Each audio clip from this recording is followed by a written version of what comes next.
As a music producer and a voice actor, I've kind of compiled a few tips that I have for anyone that's interested in going into voice acting or is making tutorials, podcasting. I'm just going to go over everything I've learned throughout this last year, going over how to get your dialogue sounding as good as possible and a few other tips and tricks. There's a lot of different routes to go with voiceover. There's narration, there's promo, commercial voice, character voice for video games or animations. There's a lot of different ways you can go. And at least for me, I wasn't aware what would work best until I tried stuff out. So the first place to start, I think, is going to ChatGPT, generating a bunch of different kinds of scripts. Doing this, you're going to get a lot of different things to try out and then just get on your mic and try it. So that leads me to the next step, choosing the right mic. Now for music, I almost always use a U87. But for dialogue, that changed a lot. So the first thing to know is you can get away with a lot of different mics for VO.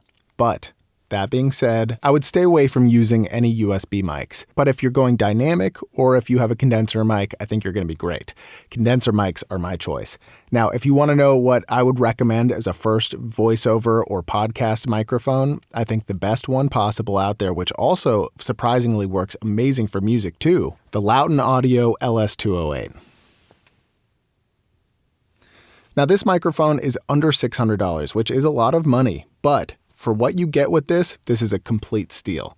Because, to be honest with you, a U87, which costs upwards of $3,000, this beats it a lot at the time, at least for voiceover. I use this a little bit more than this. So this is the Lauten Audio Clarion, or FC357. It's also an awesome mic, and it's just so clean, works for my voice really well. Shout out to the Microphone Assassin for making a video on it, and then I had to get it myself, so go check out his channel. He's got amazing tips for voiceover himself. The reason this mic is a great place to start is because it's a condenser mic that works like a dynamic mic. So it's perfect for podcasting, it's perfect for voiceover, but it also has some great low pass and high pass settings in this that really change the tone that you're going for. But what I can guarantee is you're gonna get a sound that's crystal clear and really morphable and takes EQ well. So highly recommended as a place to start. U87 always sounds great. Clarion is my favorite mic I've ever used for voiceover. And then I also just got the Lauten Eden over there, which is incredible for voiceover. Only problem is that it's a really heavy mic and none of my desk mic stands can hold it. So I do my voiceover standing up when I'm using that, and I'm trying to figure out a way that I can get it on the desk so I can keep the screen in front of me when I'm recording dialogue. So next, I would take those scripts and I would just start recording them until you find the tone you're looking for. And let me give you an example of how things can change. When I first started doing voiceover, I thought I was going to be a really loud voiceover guy. Like, check this out, only on Tuesday, blah, blah, blah. And that ended up not being a voice that worked for me. I found that out because when I did voiceovers like that, no one was buying them. And I ended up finding a voice that I never talk in that worked for me. And it all started because of a YouTube channel I voice over, where I do a lot of like really serious but soft-spoken voiceovers. I'll go like, "This is the most dangerous disease you've never heard of." And when I started doing those, I started getting a lot more orders as those popped up on my profile page. And I realized that people generally purchase voiceovers from me if I'm using a softer, deeper, raspier tone. That's the money tone for me. I was talking to another voice actor and they were telling me that everyone has a money tone or a money voice. You just got to find it. And that is mine, but that does not necessarily mean it's yours. So that's why it's really important to experiment, put stuff out as demos on your Fiverr page, on your website, on voices.com, whatever you're doing. And then you're going to get a sense of what people like based on the reaction you get or the orders you get for that voice. So when you're recording voiceover, the important thing to do, and this goes for music too, is you want to get a mic level that is loud enough that you're not introducing too much noise as you bring it in, and you're also not clipping. So if you're on a UAD, I like to stay where you're getting about one yellow, but mostly in the green, if that makes sense. Basically what I'm looking for is I'm looking for a waveform where I'm not even close to clipping, but I have consistent audio. So once you have your scripts ready and you've done some practice recording yourself, the next step is to add a vocal chain that works for you. Now, I'm giving you guys 3 vocal chains today. The links are below in the description. You can download these free. I do ask for a donation of $1, but you don't have to donate that. You can just download them for free. Just type in 0 on the checkout page. Now, just like music, no vocal chain is just going to work by throwing it right on.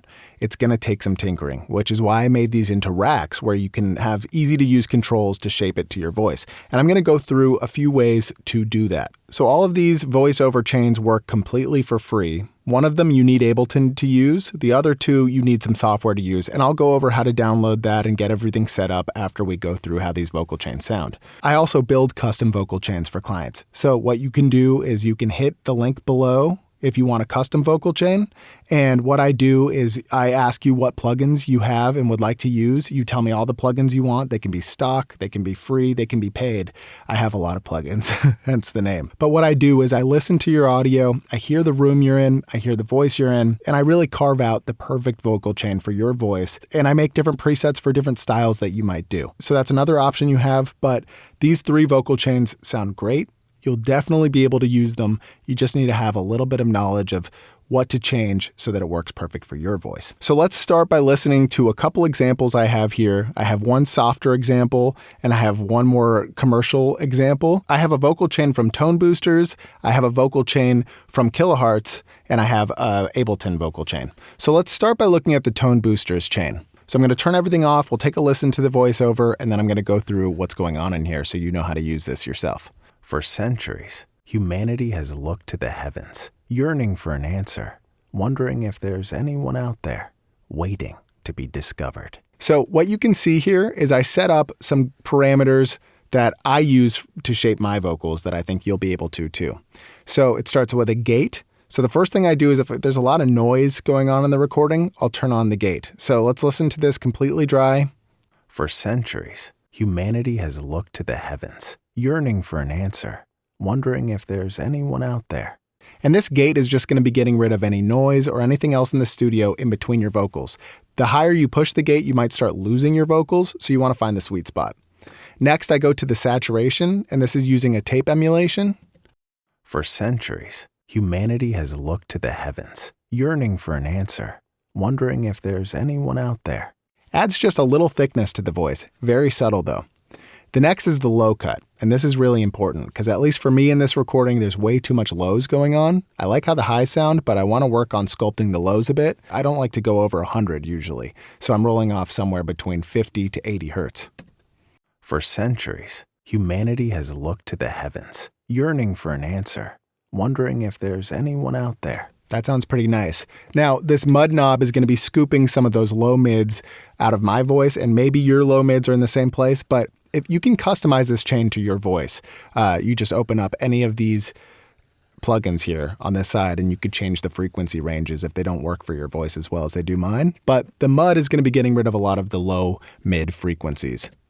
For centuries, humanity has looked to the heavens, yearning for an answer, wondering if there's anyone out there waiting to be discovered. This presence knob is a nice little lift at around 3 to 4K, which is the upper high mids. And this is where I think a lot of the clarity and presence comes out in dialogue. So use this subtly to lift out that. We'll take a listen. For centuries, humanity has looked to the heavens, yearning for an answer, wondering if there's anyone out there waiting to be discovered. Great. So next we have I like to go to the de-esser, because that's going to be happening before compression. And I have 2 different de-essers in this chain, but they work together through this de-esser knob. I would use this knob and just listen to see that you're getting rid of a lot of the S's, but not too much so that it sounds lispy. For centuries, humanity has looked to the heavens, yearning for an answer, wondering if there's anyone out there waiting to be discovered. That sounds pretty good. And then the second to last part is compression. And so I have a compressor in here that's super transparent and it has some auto gain built into it. So as you boost this up, you're going to be getting some gain back unless you're compressing it a lot, then the auto gain is a little wacky. But where you should be using this, I wouldn't go over 75%. But let's listen to the compression. For centuries, humanity has looked to the heavens, yearning for an answer, wondering if there's anyone out there waiting to be discovered.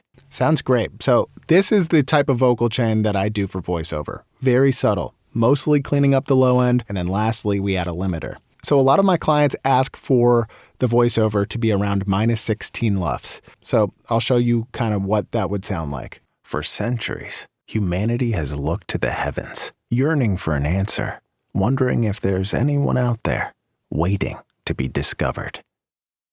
We have sent our machines across barren worlds, reaching out into the unknown, searching for even the faintest trace of life. But what if the answer is not in the farthest reaches of space? What if it's closer than we think? So you can hear this vocal chain sounds really nice. This is probably my favorite of the three, but it might not be yours. So definitely check them out. This is the Toneboosters one. If we listen to the Kilohearts one. For centuries, humanity has looked to the heavens, yearning for an answer, wondering if there's anyone out there waiting to be discovered. Now, these are pretty much exactly the same. The only difference being that there is no de-esser built into this one because I couldn't get a good de-esser using their stock plugins. But that said, you are getting this air band, which I didn't put on the Toneboosters one. So if you want a really bright, I'll show you. If you want a really bright voiceover, you can use this. I personally don't like it. For centuries, humanity has looked to the heavens, yearning for an answer, wondering if it's too high for me, especially with this mic, but that could definitely work for darker mics to bring out some of the air in your voice. And then lastly, I just have this vocal chain down here for Ableton, which is very similar to the other ones. Let's take a listen. For centuries, humanity has looked to the heavens, yearning for an answer, wondering if there's anyone out there waiting to be discovered. So once you have your voiceovers recorded and you have your vocal chain, you've limited it to a good enough volume to give it to your client, the last step I do before I send it to someone, even if they didn't ask for background music to be in it, I like to put background music behind my voiceover to hear if there's something that I missed in the mix. Because a lot of times I'll think something sounds great, then I'll play it in a mix with some background music and I'll realize that there's too many highs, too much lows, and that's where I'll kind of do a final mix so that it's really ready for them to plug and play, put it with their own background music once you send it to them. So I'll turn on this background music, we'll listen to this promo voiceover, and I'll kind of just show you how I would sculpt it a little bit. This Tuesday, get ready to laugh like never before. Meet Clark, who's about to turn his life upside down. With a family who doesn't quite get it, and friends who totally do. Hilarious moments, unforgettable characters, and a whole lot of heart. Tune in to This Show Sucks, only on Fox. So I just did some little minor adjustments, and I think it now sounds a lot better with that music. Let's turn off the vocal chain and on so you can hear the difference. This Tuesday, get ready to laugh like never before. Meet Clark, who's about to turn his life upside down. With a family who doesn't quite get it, and friends who totally do. Hilarious moments, unforgettable characters, and a whole lot of heart. Tune in to This Show Sucks, only on Fox. Now, if we listen to that first voiceover, it might need some different adjustments with music. Let's take a listen. For centuries, humanity has looked to the heavens, yearning for an answer, wondering if there's anyone out there waiting to be discovered. We have sent our machines across barren worlds, reaching out into the unknown, searching for even the faintest trace of life. But what if the answer is not in the farthest reaches of space? What if it's closer than we think? So yeah, I made some other alterations to it. So that's what I would recommend as a final step before you send it to someone. Throw some background music in there because if it's an advertisement, a narration, there's likely going to be something else behind it. Unless it's an audiobook, that's the only thing that would pretty much just be your voice. But usually there's something else. So I would do that little check. But with these three devices, you're going to be set. You can throw these on, and the cool thing is that they're trackable. They don't have a lot of latency, nor do they use a lot of CPU. So you should be able to have these on, and you can have your headphones on, and you'll be able to audition yourself as you're reading, hearing yourself with these processed vocals. I personally do not record with any effects on my voice as I'm doing it. I like to hear it completely natural. I add everything at the end. But when I was first starting out, I absolutely had it on because it gave me confidence. It helped to hear the compression and just sound a little bit crispier to feel confident about myself going in. But now I don't do that as much. I want to be able to hear problems in words that I don't want to fix with something else after, if that makes sense. I'd rather just redo it. So you figured out the type of voiceover you want to do. You have your vocal chain, your recording level set, you've exported it. The next thing to do if you're wanting to start out in voiceover, at least if you want to do it the way that I did, is create a reel of 3 to 5 different versions of voiceovers you want to do, export them, and then the last step, if you're going with Fiverr, is really focus on creating an eye-catching thumbnail. It's the same as every form of social media. You want to get people to click on your profile, and the only way to do that is with something catchy from a visual sense. If you have the audio quality and a great voice, that's going to speak for itself, but you got to get people to click. So definitely invest in hiring someone to create a thumbnail for you if you're not confident, or if you do graphic design, do it yourself, but put some time and some loving in there. I'm not saying mine is great. I actually didn't put much thought in there, but it ended up working pretty well. I've changed the picture a lot, and I see that the analytics do the best when I have it as is. And once you have your profile up, I think the best thing to do is just wait and hope that you get an order pretty quick. And Fiverr will be putting your profile out to people. So people are going to see you, and eventually you will get orders if you stick with it. And if you're not getting orders, that means something's wrong, and it probably is starting with the thumbnail. And if it's not the thumbnail, if people are clicking and not ordering, that means that you still need to practice a little bit more for your demos, and or your audio quality is still not there yet. I quickly want to go over how to set these racks up. So you only need 3 things in order to use these. And you don't need all of them, but if you want to be able to use all these vocal racks, you're going to need Studioverse, which is made by Waves. It's a free plugin. Don't subscribe to anything you don't need to. They might say, subscribe now. You don't need that. All you need to do is install now. You might have to create an account if you don't have one yet. Now, after you have Waves Studioverse connected, you're going to need the software that works with it. So the first vocal chain was using Toneboosters plugins. So you're going to want to go to this page, which I have linked down below. And if you're on Windows or Mac, you're going to hit the installer and just make sure you have all the plugins installed on your computer. These plugins do cost money, although they are very affordable, but they work in demo mode for free within these racks. So you're not going to need to purchase these. You just need to have them installed on your computer, and they're going to work perfect for you. If you're using the Kilohearts version of the vocal chain, you're going to go to this link that I have down below, and you're just going to install all the software by hitting this free button here, installing it on your computer, and it's going to load up into Studioverse when you load that preset file. One thing to know about Studioverse is you have to have it scan your VST3 plugins in order to use them. Otherwise, it's only going to work with Waves plugins. So how you do that is you hit these lines over here on the upper right-hand side. You go to VST3 and you hit scan plugins. You can also scan a single plugin. If you don't want it to scan all your plugins, you can choose the ones that you want it to scan. But I think it's cool to just do all your plugins so that you can use this for yourself, because it's a really cool tool to building different chains and making cool routings. The last piece of advice that I will give you is that the grind on Fiverr for voice acting is a grind in the beginning. You're not going to be making a lot of money right out of the gate. You're going to need to price yourself in a way to compete with those who are also just starting, the level 1 sellers, or new sellers, actually.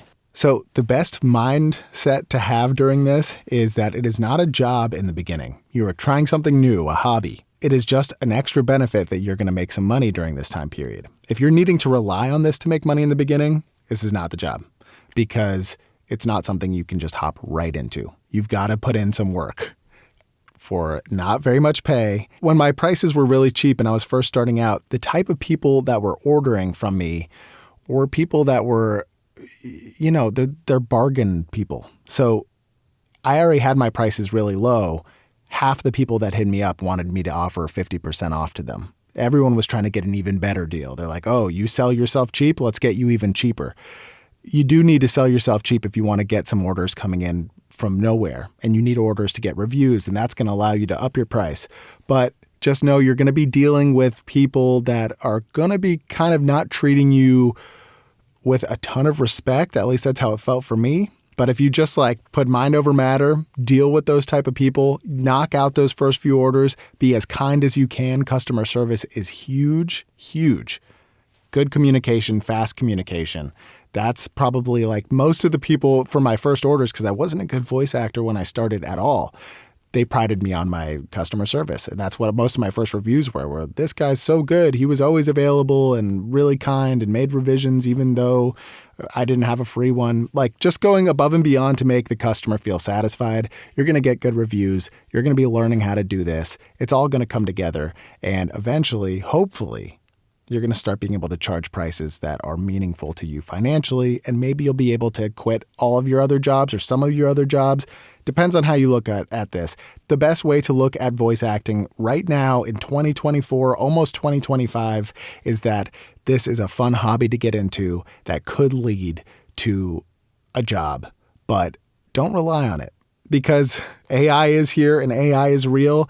AI cannot do the emotion yet, and that is going to buy us a few years. And there's also a lot of people that are just going to want people to be voicing their products. That's why go so cheap, especially when it is kind of soulless sounding. But that said, a lot of the cheaper stuff is going to go away. So this is a good time to hop in there, give it a shot, have some fun, and if you're interested in what to do after Fiverr, because Fiverr's not where I made all my money. It's where I started. It's where I still make a good amount of money. But there are other places like voices.com and having an agent that really are going to increase your revenue. So I'll go over that in future videos if that's interesting to any of you guys. Thank you guys so much for watching. I hope that this was helpful. Let me know in the comments below if I missed anything or didn't get to any questions you had. I'm happy to go over it all. You can always shoot me an email that's down in the description below. I'd love to chat. Good luck. I hope you have fun. And yeah, remember, this vocal chain's not just for voice acting. It's perfect for tutorials, for podcasts. It's just a good starting point to getting clean vocals that are going to sound pretty professional and studio made. All right, you guys. I'll see you soon.